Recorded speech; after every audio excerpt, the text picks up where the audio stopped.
Qui sont ces familles qui attendent depuis plusieurs mois, parfois depuis plusieurs années, un logement social? Enquête Lorraine Gublin, Pascal Stelletta, Éric Delagneau. Paris, 13e arrondissement, l'appartement d'Agnès Frachot, jeune maman de 25 ans. Alors, qu'est-ce que c'est que vous habitez? Oui, voilà, c'est ça. Alors là, c'est ma chambre, mon salon, en même temps. Tout cela dans 20 mètres carrés, la taille d'une chambre d'étudiante, où elle vit avec son petit garçon de 6 ans, qu'elle élève seule. Ici, à l'origine, c'était un KGB, et pour des questions d'intimité, j'ai fait une sorte de petit arrangement. C'est la chambre de mon fils, en fait. Un KGB pour chambre d'enfant. Agnès et son fils vivent ainsi depuis 6 ans. Coût du loyer, 700 € par mois. À mesure que le petit garçon grandit, quitter ce studio devient une urgence. Et là, avec l'entrée au CP, en fait, ça va être les devoirs. Où le mettre pour faire ses devoirs, je sais pas. Il n'a pas de bureau, il n'a pas... il n'a pas de place pour jouer. Avec 1200 € par mois, cette maman serveuse n'a qu'une seule solution pour s'agrandir, obtenir un logement social. Elle a fait sa première demande alors même qu'elle était encore enceinte de son fils. Malgré sa situation, son dossier n'a jamais été retenu. Chaque fois, on me dit la même chose, que ma demande sera suivie avec la plus grande attention. Et ça, depuis 2006, le premier courrier me disait la même chose. J'ai pris bonne note de votre demande, je n'ai pas manqué de transmettre au service concerné. Et à chaque fois, on me répond qu'il fallait que j'attende et que malheureusement, il n'y avait pas assez de logements pour trop de demandes. Comme elle, en 2008, 1 300 000 familles ont fait une demande. Seuls 450 000 logements ont été attribués. C'est moins d'une famille sur 3 qui a pu être relogée. Et les délais d'attente sont variables d'une région à l'autre. Dans la Sarthe, il faut attendre en moyenne 1 an, 2 ans à Marseille, 3 ans et demi à Lyon et jusqu'à 9 ans pour un 3 pièces à Paris. La jeune maman remplit tous les critères pour être prioritaire, alors cette attente, elle la vit comme une injustice.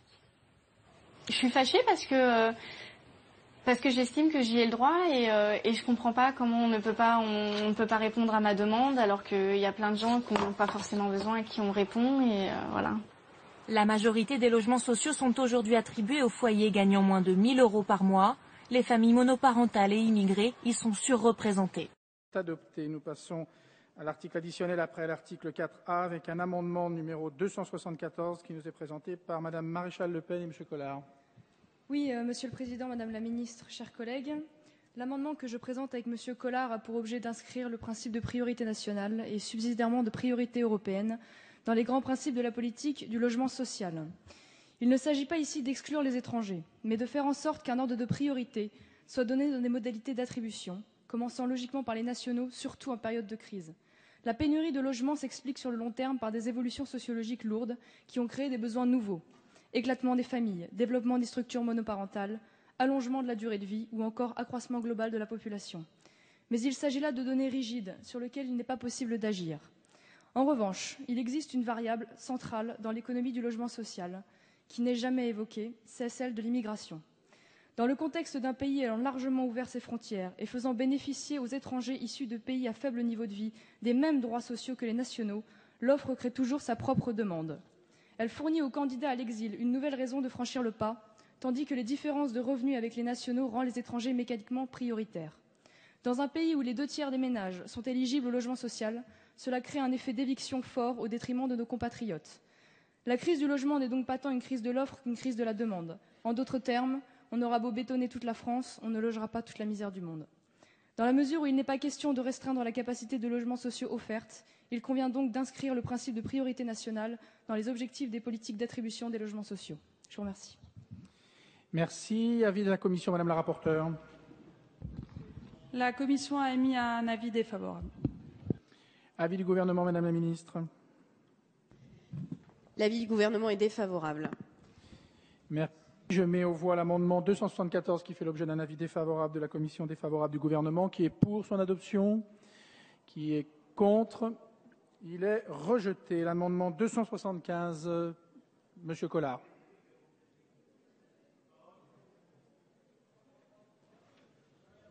Monsieur le Président, mes très chers collègues, j'ai l'honneur de présenter l'amendement suivant. Et je pense qu'il devrait avoir un accueil démocratique. Après le 3e alinéa de l'article L. 441-2 du Code de la construction et de l'habitation, il est inséré, proposons-nous, un alinéa ainsi rédigé. Les réunions de la commission d'attribution sont ouvertes au public. Un décret fixe les modalités d'affichage ou de diffusion garantissant l'information préalable du public. Avant-hier, dans Le Monde, on lisait « Logement social à Paris, du flou », j'ai dit du flou, subsiste dans les mécanismes d'attribution. Qu'est-ce que nous voulons tout simplement en proposant cet amendement? C'est que le peuple, concerné par les attributions de ces logements, puisse librement assister à la manière dont les choses se déroulent. Ce que nous voulons, c'est que, grâce à vous, dans un esprit démocratique, on puisse ouvrir les portes de la commission d'attribution afin que les intéressés puissent voir comment les choses se passent, qu'il n'y a pas de combine, qu'il n'y a pas de petit trafic, qu'il n'y a pas de clientélisme, qu'il n'y a pas de favoritisme. Voilà le seul but de cet amendement. Je vous remercie de m'avoir écouté. Merci. Avis de la commission, Madame la rapporteure. Avis défavorable. Avis du gouvernement, Madame la ministre. Avis défavorable. Merci. Je mets aux voix cet amendement qui fait l'objet d'un avis défavorable. Qui est pour son adoption? Qui est contre? Il est rejeté.